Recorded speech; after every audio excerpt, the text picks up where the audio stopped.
Hello lovely people, ఎలా ఉన్నారు అందరూ? నేను మీ విజ్జి. నేను మీకు కేరళ స్టైల్ అవియల్ ఎలా చేయాలో చూపిస్తానండి.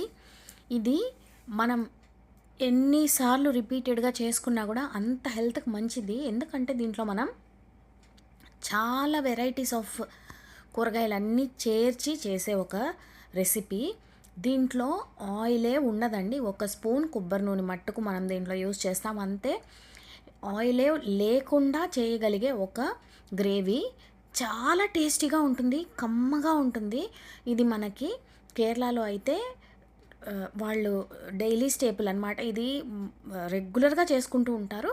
మనకి కొంచెం ఈ అవియల్ అంత అలవాట్లేదు, కానీ కొంచెం సిమిలర్గా మన మజ్జిగ పులుసు లాగా ఉంటుంది. కాకపోతే దీంట్లో అన్ని వెజిటబుల్స్ వేస్తారనమాట. వాళ్ళు ఎలా చేస్తారు ఈ కేరళ స్టైల్ అవియల్ అని నేను ఈరోజు మీకు చూపిస్తాను. గబగబా వీడియోలోకి వెళ్ళిపోదాం. చక్కచక్క చూసేయండి, టకటకా చేసేసుకోండి. సో ఈ అవియల్ కోసం అయితే మనం ఏం చేస్తున్నామంటే, కూరగాయ ముక్కలు ఏమేమి వాడుతున్నానో చూడండి. మునక్కాయలు తీసుకున్నాను, ఒక 2 మునక్కాయలు. ఇలా దీనికి కూరగాయలన్నీ అయితే ఒకేలాగా కట్ చేసుకోవాలండి. ఇలా పొడుగ్గా కట్ చేసుకోవాలన్నమాట. మునక్కాయలు 2 తీసుకున్నాను. తర్వాత నేను ఇప్పుడు వేసింది సొరకాయ, ఒక హాఫ్ పీస్ సొరకాయ తీసుకున్నాను. దీన్ని కూడా మనం ఇలాగా పొడుగ్గా కట్ చేసి పెట్టుకోవాలి. తర్వాత బీన్స్ తీసుకున్నాను, ఒక 10 నుంచి 15 బీన్స్ తీసుకున్నాను. దీన్ని కూడా నేను చెప్పినట్టు కరెక్ట్గా అన్నీ ఒకే సైజులో మీరు కట్ చేసుకున్నారంటే చూడ్డానికి అవియల్ చాలా టేస్టీ, కానీ కలర్ఫుల్గా చాలా బాగుంటుందన్నమాట చూడ్డానికి. ఇప్పుడైతే నేను దీంట్లో కీర దోసకాయ ముక్కలు వేసుకున్నానండి. కీర దోసకాయ ముక్కలు మీరు వేసుకోవచ్చు, గుమ్మడికాయ వేసుకోవచ్చు. తర్వాత గుమ్మడికాయ అంటే బూడిద గుమ్మడికాయ వేసుకోవచ్చు. తర్వాత పొట్లకాయ ఉంటుంది కదా, అది వేసుకోవచ్చు. తర్వాత సీమంకాయ ఉంటుంది కదా, అది కూడా వాడుకోవచ్చు. ఇప్పుడు నేను దీంట్లో ఒక క్యారెట్ అయితే తీసుకున్నాను. ఇది పెద్ద క్యారెట్, ఇలా ముక్కల్లాగా కోసుకున్నాను. తర్వాత దీంట్లో నేను అరటికాయ, ఒక చిన్న అరటికాయ తీసుకున్నాను. దాన్ని కూడా ఇలా కరెక్ట్గా ఒకే సైజులో మనం ముక్కలు తరిగి పెట్టుకోవాలన్నమాట. ఇప్పుడు చూడండి, నేను దీంట్లో అన్ని వెజిటబుల్స్ వేసేసాను. మనం ఏమేమి వేసామంటే అరటికాయ, క్యారెట్, బీన్స్, తర్వాత దోసకాయ, తర్వాత సొరకాయ ముక్కలు, తర్వాత మనం ఫస్ట్ వేసింది అన్ని కూరగాయలు వేసేసిన తర్వాత దీంట్లో మనం నీళ్లు పోసుకోవాలండి. నీళ్లు ఎక్కువ పోయకూడదు, ఒక అరకప్పు నీళ్లు పోసుకుంటే సరిపోతుంది. నీళ్లు పోసుకున్న తర్వాత దీన్ని కుక్కర్లో ఒకే ఒక విజిల్ వచ్చే వరకు ఉడికించుకోండి. ముక్కలుగా కనిపిస్తూ ఉండాలి, మెత్తగా అయిపోకూడదు. కాబట్టి ఒక్క విజిల్ వస్తే సరిపోతుంది.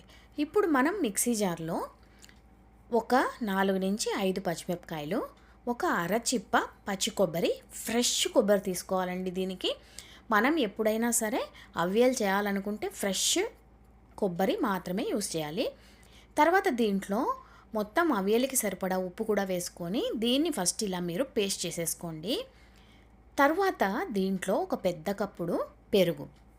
ఈ పెరుగు నీళ్ళగా ఉండకూడదు, పుల్లగా ఉండకూడదు, గట్టిగా బాగా మన ఫ్రెష్ పెరుగు తీసుకోవాలన్నమాట. దీన్ని కూడా దీంట్లో వేసి విప్పర్లో ఒకే ఒక్క నిమిషం తిప్పేశారంటే మనకి ఈ అవియల్కి కావాల్సిన పేస్ట్ అయితే రెడీ అయిపోతుంది. కావాలంటే దీంట్లో మీరు ఒక అర చెంచా జీలకర్ర కూడా వాడుకోవచ్చు. ఇప్పుడు కడాయి వేడి చేసుకొని దీంట్లో 2 స్పూన్ల కొబ్బరి నూనె. వీళ్ళు నార్మల్గా కేరళలో ఓన్లీ కోకోనట్ ఆయిల్ వాడతారండి, కానీ ఇది మనం తలకు రాసుకునే కోకోనట్ ఆయిల్ కాదు. కుకింగ్కి కోకోనట్ ఆయిల్ సపరేట్గా దొరుకుతుంది, అది తీసుకోవాలి. దీంట్లో మనం పోపు ఏమి వేయమండి, ఓన్లీ కరివేపాకు మాత్రం ఒక రెమ్మ బాగా వేసేస్తాం. వేసేసిన తర్వాత దీంట్లో మనం ముందుగా ఉడికించి పెట్టుకున్న కూరగాయ ముక్కలు ఉన్నాయి కదా, అవి మొత్తం దీంట్లో వేసేయండి.